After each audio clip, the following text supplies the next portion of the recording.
सुप्रभात बच्चों। जैसा कि ये मेरे चैनल का प्रारंभ है, मीन्स स्टार्टिंग है। तो फर्स्ट ऑफ ऑल मैं आपके साथ क्लियर करना चाहता हूँ कि मुझे आप अपना टीचर समझ के मत मुझसे पढ़िएगा। आप मुझे अपना फ्रेंड समझ के मेरे साथ पढ़िएगा, क्योंकि जहाँ तक मैंने ऑब्जर्व किया है, हमें फ्रेंड का पढ़ाया हुआ थोड़ा ज़्यादा अच्छे से समझ आता है। एज अ टीचर हमें इतना अच्छा नहीं पढ़ पाते हैं हम उनके साथ।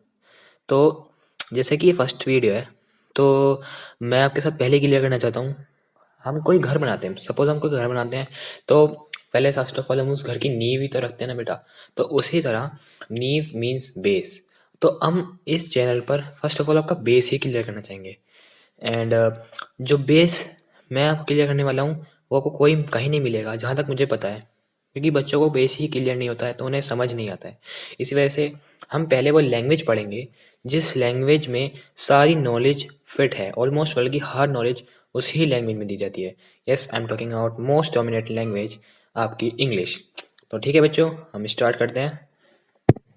तो बच्चों, जैसा कि हम इंग्लिश पढ़ने वाले हैं, तो हरदम ध्यान रखिएगा, इंग्लिश में कुछ अल्फ़ाबेट्स होते हैं जो कि आपको बचपन में पढ़ाए गए होंगे। ए टू जेड अल्फ़ाबेट्स होते हैं।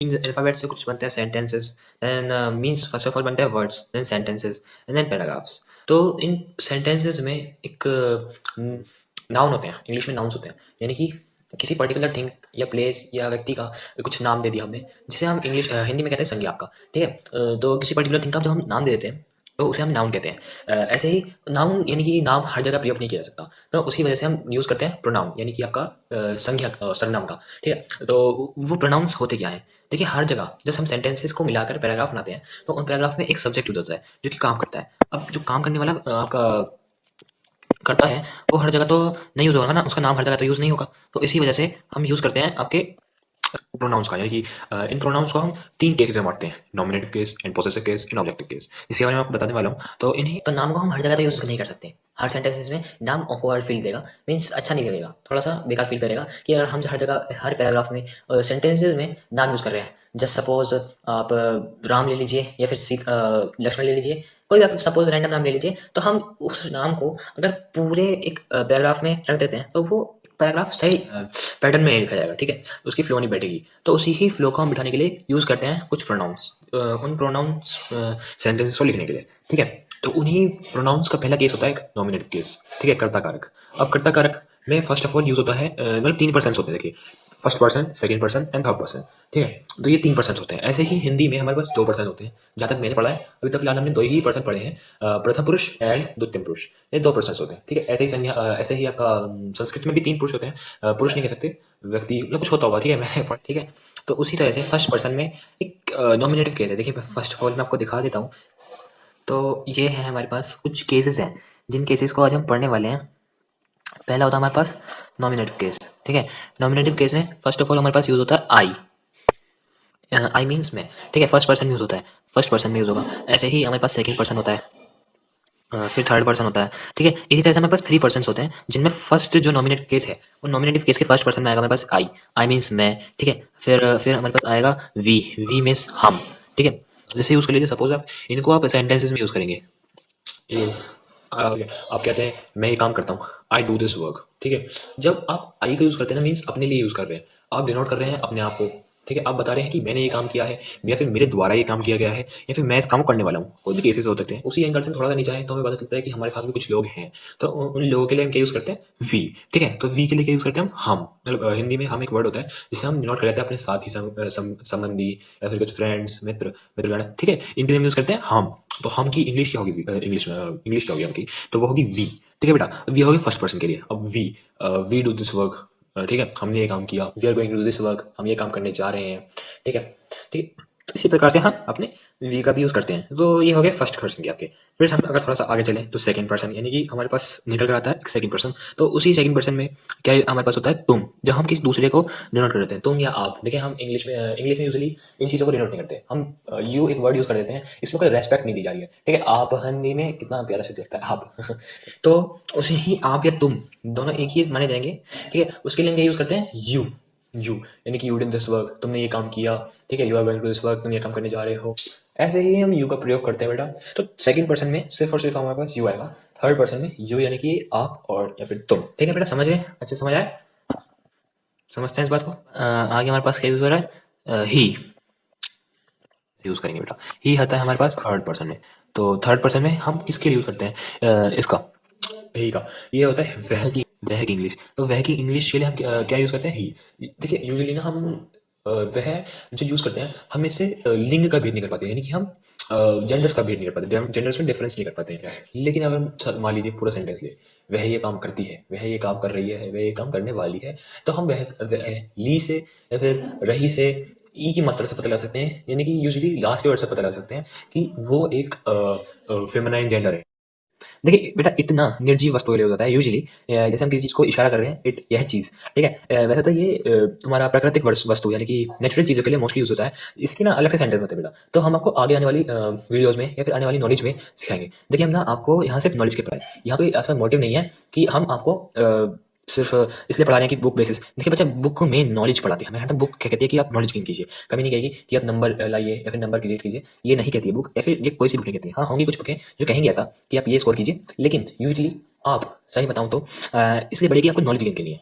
हाँ मुझे पता है, कटु सत्य है आज की एक एजुकेशन सिस्टम का हमारा, कि हम पढ़ रहे हैं लेकिन सिर्फ और सिर्फ नौकरी पाने के लिए रट्टा लगा रहे हैं। देखिए आप इतने केपेबल बनिए कि आपके द्वारा ऐसा एक काम किया जाए, किसी आने वाली जनरेशन या फिर आने वाले बच्चों को ऐसा ना करना पड़े। ऐसे टीचर्स हों जो सिर्फ उन्हें नॉलेज के बेस पर पढ़ाएं, या फिर उन्हें जो अगर कुछ काम करना ही पड़े तो उनकी नॉलेज, उनके स्किल्स, उनके टैलेंट पर बेस करना पड़े। तो उसी तरह से अगर हम आगे चले तो थर्ड पर्सन में हमारे पास दे एक वर्ड दिया गया होता है, दे। देखिए अब दे की हिंदी क्या होती है, हम किस ऐसी कौन सी हिंदी है जिसमें हमें मान लीजिए कोई समूह है या फिर कोई एक रेस्पेक्टेड पर्सन आपके सामने खड़ा है, ठीक है, वे वहाँ खड़े हैं। अब हिंदी में यूजुअली कहते हैं कि वे ये काम कर रहे हैं, वे ये काम कर रहे हैं, करने वाले हैं, या फिर किसी एक समूह, गुट, यानी कि एक ग्रुप के लिए आप यूजुअली दे, जब बहुत सारे पर्सन्स खड़े होने बेटा तब आप दे का प्रयोग करेंगे, ठीक है। दे में आप इंक्लूड कर सकते हैं बहुत सारे लोग, दे मीन्स वे है, ठीक है, दे मीन्स वे, okay. They are doing this work, वे ये काम कर रहे हैं, they are going to this work, वे ये काम करने जा रहे हैं, ठीक है। ऐसे हम दे और वे का प्रयोग करते हैं इसी प्रकार से। एंड देन अब हमारे पास एक केस आ जाता है, उस केस को हम कहते हैं संबंध कारक, ठीक है, संबंध कारक। इसमें ना आप क्या करते हैं, आप अपना अधिकार जमाएंगे, मीन्स इस चीज को अपना बनाने की कोशिश करते हैं कि आप इस चीज पर दबदबा बना रहे हैं, ठीक है, समझिए बात को। जैसे कि हम यूज करेंगे माय और माइन। अभी हम ये क्यों यूज कर रहे हैं, समझिए बात को। हम किसी चीज को अपना ठहराने यानी कि अपना बताने के लिए, मान लीजिए कोई चीज है, आप अपना बताने के लिए उसे दो वर्ड यूज कर सकते हैं, माय और माइन। देखिए वर्ड ये जो दोनों है, ये बताना तो एक ही चीज सारे हैं, लेकिन एक वर्ड ऐसा है जो थोड़ी सी लेस आपका दबदबा क्रिएट करता है। मीन्स अगर आप किसी चीज को बता रहे हैं कि सिर्फ हाँ ये मेरी है, ठीक है, तो उसके लिए हम यूज करेंगे माई। बता तो ये दोनों एक ही शब्द रहे हैं, लेकिन थोड़ा डिफरेंस है, लैंग्वेज और थोड़ी सी इनकी प्रोनाउंसिंग में हल्का सा डिफरेंस है, हम समझते हैं बात को। अब उससे कोई पूछने लगे ये किसकी कार है, हुज कार इज दिस, ठीक है, ऐसे पूछेगा अगर इंग्लिश में पूछता है तो कोई भी आपसे जनरली। अब इसका आंसर कैसे करेंगे, अगर आपको उसे बताना है कि हाँ ये मेरी कार है, तो this is my car, simply आप कह देंगे, ठीक है, सेंटेंस ओवर। अब आपका थोड़ा सा दबदबा बढ़ाना है, मतलब मीन्स आपको थोड़ा सा अधिकार जमाना है, आपको कहना है कि हाँ ये मेरी कार है, कोई इसे ले नहीं पाएगा मेरे से, ठीक है। आप यूज करेंगे दिस कार इज माइन, ये कार मेरी है। जो ये माई और माइन थे, ये किसके लिए यूजर थे, ये यूजर है आपके आई के लिए, ओके। देन अब हमारे पास वी के लिए क्या यूज होगा, वी के लिए यूज होगा हमारे पास आवर। आवर मीन्स हमारा, ओके।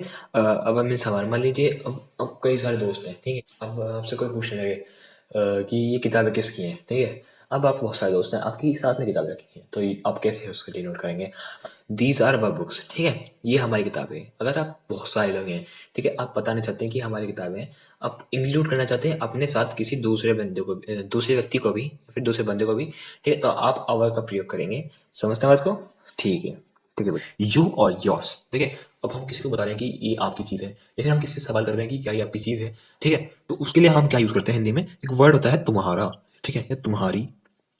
तो उसके लिए हम क्या यूज करेंगे, यू या फिर योर्स, ठीक है। अब सपोज कि आपसे आप किससे पूछ रहे हैं कि इसकी ये किसकी किताबें हैं, तो आप इंग्लिश में उसे पूछेंगे कि हुज बुक्स आर दीज, ठीक है, ये किसकी किताबें हैं। तो हाउ डू आंसर, मतलब आप कैसे आंसर करेंगे, आप कहेंगे दिस इज योर बुक्स, ये तुम्हारी बुक्स हैं, या फिर या फिर आप क्वेश्चन करते हैं, किसी से क्वेश्चन करेंगे हिंदी में, मतलब हिंदी में आप कैसे पूछेंगे क्या ये तुम्हारी किताब है, ठीक है। जैसे कहा इंग्लिश में आप कैसे प्रकट करेंगे, इस सेंटेंस को कैसे आप इंग्लिश में कैसे प्रकट करेंगे, देखिए समझिए तो आप कहेंगे कि is this books are your, ठीक है, या फिर is this books are yours, या फिर योर बुक्स आर दीज।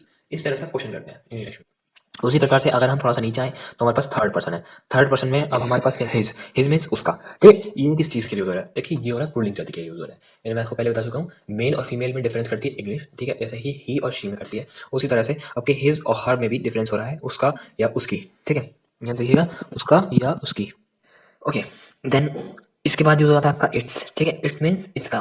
ठीक है, उसी तरह से हम थोड़ा सा नीचे आते हैं तो हमारे पास एक शब्द है, यानी कि एक प्रोनाउन है द। ठीक है, दे मीन्स उनका, ये चीज़ उनकी है या उनका है, या फिर कोई भी चीज़ है। ठीक है, आप बताना चाहते हैं कि ये चीज़ ना ही तेरी ना ही मेरी होकर, ये चीज़ उनकी है। ठीक है, आप तीसरे बंदे को इंक्लूड करें तो आप देयर का यूज़ करेंगे।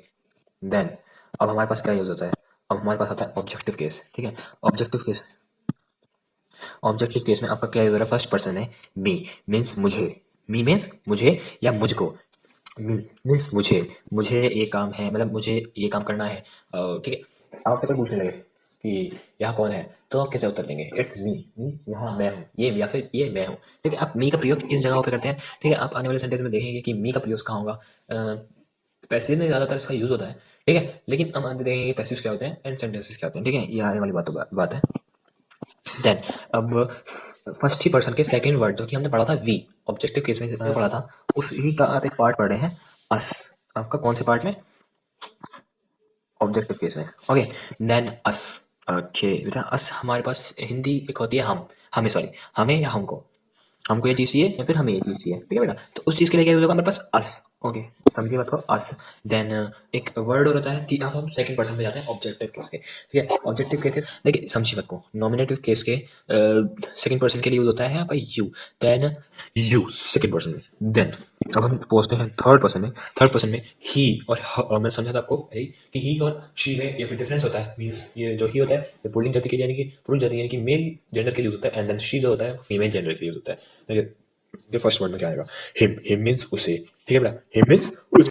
ठीक है बेटा, हिम और हर में डिफरेंस है, उसे या उसको। ठीक है, हम हिम में भी यूज़ करेंगे, और अगर हम डिफरेंस करते हैं फीमेल की बात करते हैं तो हर यूज़ होगा, हर में हमें उसे या उसको ऐसे प्रयोग करना पड़ेगा। एंड देन इट दोबारा यूज़ होता है, इट, इट्स और इट। ठीक है, ऐसे यूज़ करते हैं हम इट को। ठीक है, जैसे मैं यहाँ बता चुका हूँ कि इट का प्रयोग हम बाद में करने वाले।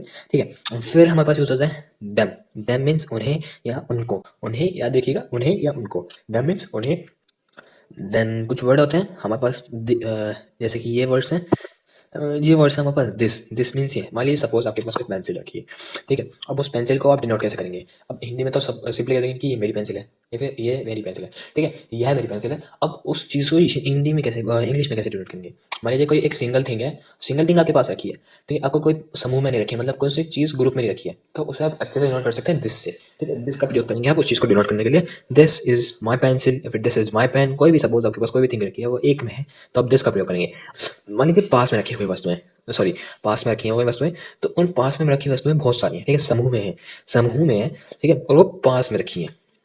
जैसे कि बहुत सारी किताबें हो गई, बहुत सारी पेंसिल्स हो गई, बहुत सारे पेन हो गए, बहुत सारी इरेजर्स हो गई। ठीक है, तो आप कहेंगे जैसे कि these are sorry, these books are mine. ठीक है, जैसे माइन का उपयोग हो रहा है। ठीक है, और दीज का उपयोग हो रहा है, दीज मीन्स बहुत सारी, और दीज पेंसिल्स आर माइन, या फिर दिस इज माई पेंसिल। एक वे होता है बेटा यूज़ करने का। ठीक है, उस हिसाब से हम यूज़ करेंगे दिस और दीज का। सिंगल थिंग के लिए अगर वो पास में रखी वस्तु तो दिस प्रयोग करेंगे, और वही वस्तुएं बहुत सारी हैं तो हम यूज़ करेंगे दीज। ठीक है, अंडरस्टैंड, दीज बहुत सारी वस्तुओं के लिए दीज, और सिंगल थिंग के लिए दिस। उसी तरह से अब हम यूज़ करने लगे तो एक वर्ड होता है हमारे पास दैट। दैट मीन्स मान लीजिए सपोज आपके पास कोई चीज़ नहीं रखी, ठीक है, वो थोड़ी दूर रखी है आपसे। मान लीजिए यहाँ रखी, टेबल पर रखी, थोड़ी दूर बैठे हैं आप बैठे एंड बेड से थोड़ी दूर रखे टेबल पर। ठीक है, तो आप कैसे कहेंगे, जैसे मान लीजिए कोई पेन रखा है। ठीक है, तो अब आपसे कोई पूछता है हुज पेन इज दिस, ये किसका पेन है। ठीक है, तो आप कैसे उत्तर देंगे, दिस इज माई पेन, ये मेरा पेन है। Okay, this is my pen, यानी कि सॉरी, यहाँ के पास के हो गए। एंड अगर हम उस चीज़ को बताना चाहते हैं तो आप कैसे बताएंगे, दैट इज माई पेन, ये वो मेरा पेन है, वो या वह। ठीक है, अब वह की इंग्लिश क्या यूज़ करेंगे, दैट। एंड देन अगर वही चीज़ बहुत सारी है तो दीज मीन्स वे। मान लीजिए अब पास के बहुत सारी वस्तु के लिए आप क्या यूज़ किया था, दीज। अब उसी तरह से बहुत सारी वस्तु जो दूर रखी हैं उसके लिए क्या यूज़ करेंगे आप, दोज। ठीक है बच्चे, क्या यूज़ करेंगे, दोज। समझ में आता है, दोज यूज़ करेंगे। एंड वही चीज़ अगर एक में है आपके पास रखी है, दिस बहुत सारी हैं आपके पास रखी हैं, दीज। देन आपके थोड़ी दूर रखी है कोई चीज़, दैट। एंड देन आपके कुछ थोड़ी सी चीज़ें ऐसी हैं जैसे थोड़ी दूर रखी हैं, उनके लिए यूज़ करेंगे दोज। ओके बेटा, ठीक है। अब हम बढ़ते हैं अपने क्वेश्चन वर्ड्स। देन उसके बाद हमारे पास कुछ क्वेश्चन वर्ड्स हैं बेटा, जैसे कि हमारे पास हो गया वाई। वाई हमारा यूज़ होता है क्यों के लिए, ठीक है। जब भी हम सपोज इंग्लिश हिंदी में कोई क्वेश्चन पूछेंगे तो उस पर्टिकुलर क्वेश्चन को हम इंग्लिश में कन्वर्ट करने के बाद कुछ वर्ड रखेंगे ना उस क्वेश्चन के अनुसार, ठीक है। उसी ही के प्रकार हमारे पास क्यों के लिए वाई दिया गया होता है, कब यानी कि कहाँ, किस समय वहन दिया गया होता है, ठीक है। कहाँ यानी कि कहाँ के लिए वेहर, किस कहाँ यानी किस पर्टिकुलर प्लेस पर, ठीक है। उसी तरह से हमारे पास दिया होता है हाउ। हाउ मीन्स कैसे या किस प्रकार, यानी कि हमने ये काम कैसे किया, किस तरह से किया, ठीक है। उसी ही तरह से हमारे पास एक वर्ड दिया जाता है हुज। हुज मीन्स किसका या किसको, यानी कि ये किसकी चीज़ है या फिर किसका है, ठीक है। होम मीन्स किसे, ये चीज़ किसे देनी है। And then which, which means कौन सा या कौन सी। तो बच्चे मैंने आपको बताया था कि इंग्लिश में हम जो है अपना जेंडर्स को डिफरेंस करने के लिए ही और शी का यूज़ करते हैं। देन ही और शी हम दोनों के लिए विच का प्रयोग कर सकते हैं, ठीक है। कोई सी भी स्टेटमेंट होगी अगर उसमें ही या शी आ रहा है, सपोज कि ही हो गया या सी हो गया, ठीक है, उससे हमारे पास कोई फर्क नहीं पड़ता है। उसके लिए हमारे पास विच ही हम प्रयोग करेंगे, ठीक है, चाहे वो फीमेल हो चाहे वो मेल हो। एंड देन सबसे मेन वर्ड होता है क्या, या फिर आपने क्या कहा, क्यों कह रहे हैं, व्हाट यू से, ठीक है। ऐसे ही प्रकार हमारे पास कुछ वर्ड हैं, ये क्वेश्चन वर्ड्स जो आपको याद करने हैं, ठीक है बच्चों। ये आपके सिर्फ याद करने के लिए हैं, मेन मोटिव से बताऊं तो, ठीक है। इसमें मैं इतना कुछ समझा नहीं सकता, आपको बस याद करना है। आगे जब हम सेंटेंसेस पढ़ेंगे, यानी कि सेंटेंसेस का प्रयोग, यानी कि अब कहाँ किस जगह है, किस प्रकार हिंदी को इंग्लिश में चेंज कर सकते हैं, हम वो पढ़ेंगे। तो मैं आपको बताऊंगा कि इन वर्ड्स का प्रयोग हम कैसे करते हैं, ठीक है बच्चा। Bye bye and have a nice day. आप अपना ख्याल रखिएगा। सुप्रभात बच्चा।